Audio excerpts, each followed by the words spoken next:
कहते हैं बड़ा शांति प्रिय समुदाय के हैं, ये है वो है, जबकि पूरे 57-56 जितने भी तुम्हारे इस्लामिक देश हैं, सबसे ज्यादा अशांति तो तुमने वहीं पे मचा के रखी है। अरे अपने खुद के देश में तो ये सुकून से जी नहीं पा रहे, अपने बांग्लादेश में तो ये सुकून से रह नहीं पा रहे, वहां पे सीए एनआरसी के विरोध के चक्कर में पागल हुए घूमते हैं। ये लोग इतने बड़े मूर्ख हैं कि आपस में एक दूसरे को ये लोग पीट देते हैं। अपने ही पाकिस्तान में ये लोग बम दगा लेते हैं, अपने ही देश में। जब ये लोग वहां तो ये लोग ढंग से रह नहीं पा रहे, तो यहाँ ये दूसरे देशों में क्या किसी को सुकून से चैन से रहने देंगे?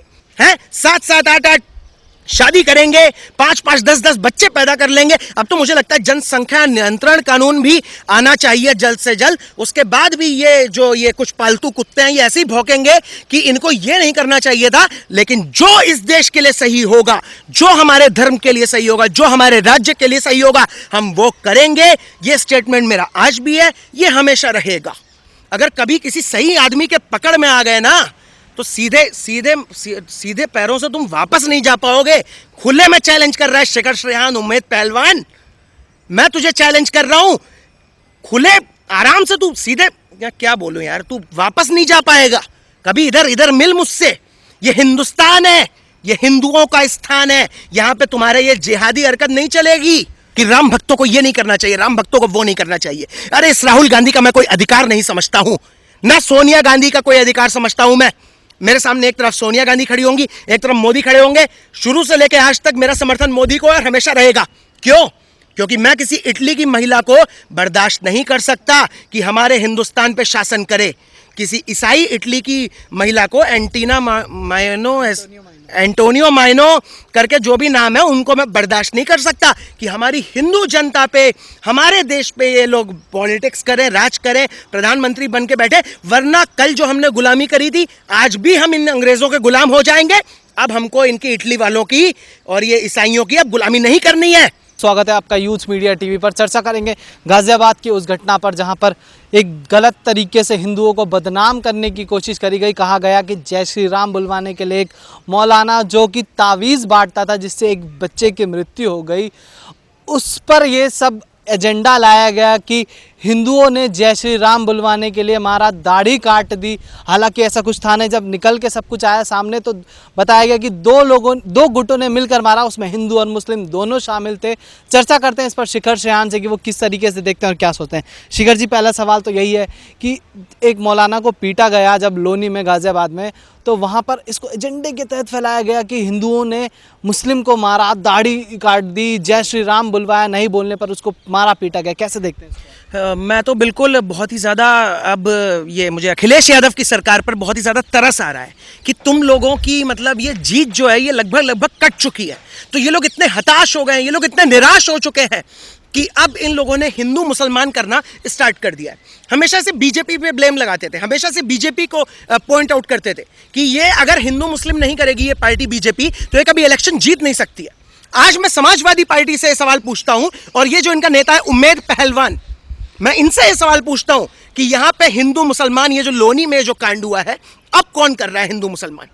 ये लोग फेक वीडियो बना लेंगे, फेक वीडियो के पीछे से कहेंगे कि जय श्री राम बुलवाया हमने, उसने नहीं बोला तो हिंदुओं ने मारा। बल्कि वहां पे 6 लोग मौजूद थे, 6 में से सिर्फ एक हिंदू था, 5 के 5 वहां पे मुसलमान मौजूद थे। और यहाँ पे उंगली उठाई जा रही है हिंदुत्व पे, हम पे उंगलियां उठाई जा रही हैं। पीछे से स्वरा भास्कर बोलती है, एकदम वो घटिया औरत 2 कौड़ी की, वो बोलती है कि मुझे शर्म आती है हिंदू होने पे। अरे स्वरा भास्कर अभी वो 4 वो पाकिस्तान की कोई ये ISI वाली लड़कियां, ये इनका नाम सामने आया है, जो मोदी से भीख की गुहार लगा रही हैं, जो कह रही हैं कि मोदी जी हमको आप इंडिया वापस बुला लीजिए। अरे वहीं चली जाइए स्वरा भास्कर, अफगानिस्तान चली जा, पाकिस्तान चली जा। कितना बड़ा ये श्राप, कितना बड़ा, मैं क्या बोलूं इसको। तो कसम से मेरा स्वरा भास्कर का तो नाम सुन के मुझे एकदम मन करता है कि इसको तो मैं बस बहुत उल्टा सीधा इसको बकने का मेरा मन करता है। वहां ये पाकिस्तान में इंटरव्यू दे के आई थी, पाकिस्तान में बोलती है कि लाहौर मुझे दिल्ली से ज्यादा अच्छा लगता है। शर्म आती है इस पे, और थूकता हूं ऐसे स्वरा भास्कर पे और ये बॉलीवुड पे। ये लोग क्या साबित करना क्या चाहते हैं? वो जो भी है ये उम्मेद पहलवान इंटरव्यू दे रहा है, कभी जी न्यूज को देता है, कभी आर भारत को इंटरव्यू देता है। वो उम्मेद पहलवान समाजवादी पार्टी का नेता है। उमेद पहलवान जो है वो समाजवादी पार्टी का नेता है। वो इंटरव्यू में कभी अपनी लोकेशन सही नहीं बताता है, बोलता है कि मैं सरेंडर करने को तैयार हूं, लेकिन एक बार कप्तान से बात हो जाए। यहां पे सवाल बहुत गहरे खड़े होते हैं कि कप्तान कौन है? क्या अखिलेश यादव है कप्तान? क्या आजम खां है कप्तान, जिनके कहने पे ये सारी चीजें एकदम एक प्लान के अकॉर्डिंग करी गई और हिंदुओं को बदनाम करने की कोशिश करी गई? सर कुछ न्यूज़ वेब पोर्टल्स को भी देखा गया, जैसे द वायर, ऑल्ट न्यूज़ करके हैं, ये काफ़ी ऐसे लोग हैं जिन्होंने शुरू कर दिया एजेंडा फैलाना कि हिंदुओं ने मुस्लिम को मारा, हिंदुओं ने मुस्लिम को मारा।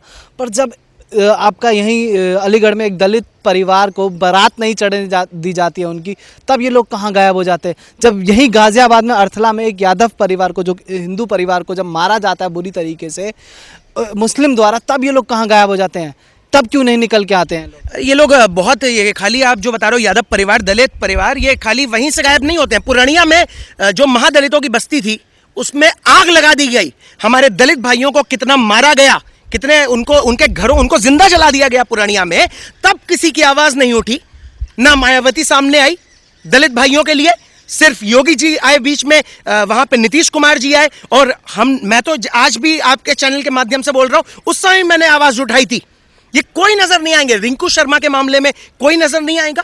इनका तो सीधा सीधा एजेंडा है कि हिंदुओं को तोड़ना है और गैर हिंदुओं को जोड़ना है, और उसके साथ में इनको राजनीति करके एक तरीके से इनका मतलब ये टारगेट बन चुका है कि गजवाए हिंद इनको जल्दी से जल्दी अपना स्थापित कर देना है। अब बात करेंगे जरा वो उसकी मौलाना की, जो उसको पीटा गया। पहली चीज तो यह कि तुम्हारी ही कौम के लोगों ने तुमको पीटा। दूसरी चीज, उमेद पहलवान जैसे कुछ दाढ़ी वाले नेता टोपी ओपी पहन के, इनको ये लगता है कि ये भारत में राजनीति करना चाहते हैं और इंडिया में हम पॉलिटिक्स कर सकते हैं। तुम्हारी ये बहुत बड़ी गलत फहमी है।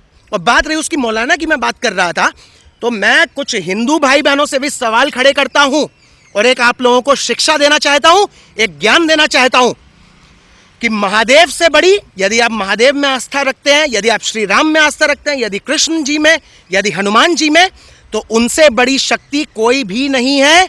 ना कोई बाबा, ना कोई मौलाना, कोई भी उनसे बड़ी शक्ति नहीं है। तो अगर ये जो मौलाना था, ये गांव में मैंने सुना है कि ताबीज बांटा करता था। एक गर्भवती महिला को उसने मौलाना ने ताबीज दिया था। उसके बाद में उससे मौलाना ने कहा था महिला से कि हॉस्पिटल मत जाना, ताबीज से ही सब एकदम सही रहेगा, बच्चा अच्छे से हो जाएगा। वो महिला अस्पताल नहीं गई, उसकी भी मृत्यु हुई और आगे जच्चा बच्चा दोनों खत्म हो गए। तो मैं एक ये छोटा सा ये ज्ञान देना चाहता हूं कि यहां पे ये जो गैर हिंदू लोग जो कर रहे हैं वो तो चलो कर रहे हैं, लेकिन आप लोगों को भी अगर धार्मिक आस्था रखनी है तो सिर्फ ऊपर वाले पे रखिए। यहाँ पे ये इंसान को भगवान बनाने की कोशिश ना करी जाए। राहुल गांधी जो इतने बड़े नेता है, कांग्रेस पार्टी के अध्यक्ष भी रह चुके हैं, वो कह रहे हैं कि जो सच्चे राम भक्त ऐसा कभी नहीं करते। तो वही राहुल गांधी से ये सवाल भी तो पूछा जाना चाहिए कि जब अर्थला में या रिंकू शर्मा के साथ घटनाएं होती तो ये भी तो कहा जा सकता कि अल्लाह को मानने वाले ऐसे नहीं करते। राहुल गांधी तब ऐसा क्यों नहीं बोलते हैं? राम भक्त ऐसा नहीं कर सकते पर अल्लाह को मानने वाले ऐसा कर सकते हैं। ये सब चीज़ें क्यों नहीं निकल? नहीं, सब जो है राम भक्ति को मतलब कुछ नहीं कर सकते हैं। तुम्हारे जो अल्लाह को मानने वाले हैं वो कार सेवकों पे 1992 में गोली चलवा सकते हैं, तो वो सब ठीक है।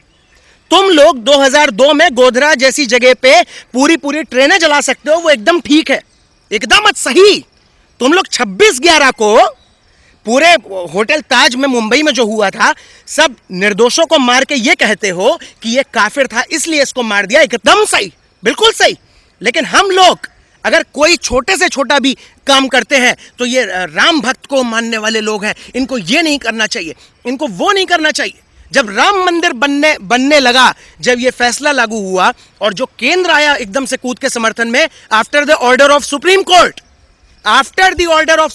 जब केंद्र समर्थन में आया तो उस हिसाब से तो केंद्र को समर्थन में भी नहीं आना चाहिए था। अरे यार, वहां पे राम मंदिर था, आप लोग जाइए अयोध्या, वहां पे सर्च करिए, आज भी खुदाई होगी तो मंदिर ही मंदिर निकलेंगे। और जब बाबरी मस्जिद तोड़ी गई थी तो अंदर से श्री राम की मूर्ति निकली थी। इसका सबूत देने की हमको जरूरत नहीं है। वहां पे पहले राम मंदिर था, फिर मंदिर को तोड़ के मस्जिद बनाई गई, अब मस्जिद को तोड़ के हम फिर से वापस अपना मंदिर बना रहे हैं। तो इनके हिसाब से वो भी सही नहीं है। हिंदू अपना मंदिर बना रहा है, कांग्रेस के हिसाब से वो मंदिर बनाना सही नहीं है। तो ये क्या हिंदुओं की बात करेंगे? ये क्या अल्लाह को बोलेंगे? कभी नहीं बोलेंगे, जिंदगी में नहीं बोलेंगे। अरे इतने बड़े बड़े अटैक्स हो जाते हैं, तब जाके ये फिलिस्तीन जैसे देश को समर्थन देते हैं अपना। फिलिस्तीन को बताते हैं कि वहाँ पे बहुत बेचारे लोग हैं इतने वहाँ पे जैसे मतलब इतने बड़े बड़े बॉम्ब ब्लास्ट हो जाते हैं अफगानिस्तान में, पाकिस्तान में, तब एकदम चुप रहेंगे, कहेंगे कि सर ये सब सही है, बढ़िया चल रहा है। तो ये कभी जिंदगी में नहीं बोलेंगे, एक शब्द इनके मुंह से नहीं निकल सकता है, क्योंकि अगर राहुल गांधी का स्वयं इतिहास आप लोग उठा के देख लीजिए तो ये खुद बहुत ही ज़्यादा अल्लाह के करीब पाए जाएंगे। तो ये लोग क्या बोलेंगे? आप इतिहास उठाइए, बहुत ज़्यादा अल्लाह के करीब है, बहुत ज़्यादा मज़ारों में इनका आना जाना रहता है, और आई थिंक ये चर्चेस भी जाते होंगे। बढ़िया राहुल जी, आप इतने धार्मिक हैं, आराम से आप अपना टोपी पहनिए, आराम से आप कैंडल जलाइए, बढ़िया है। लेकिन जो हम सनातनी हैं, जो हम हिंदू हैं, हमें हमारा काम करने दीजिए। आप ऐसे करके हमारी जनता को भ्रमित ना करिए, और ये आपस में हिंदुओं को लड़वाना बंद कर दीजिए। जी बहुत बहुत शुक्रिया, धन्यवाद।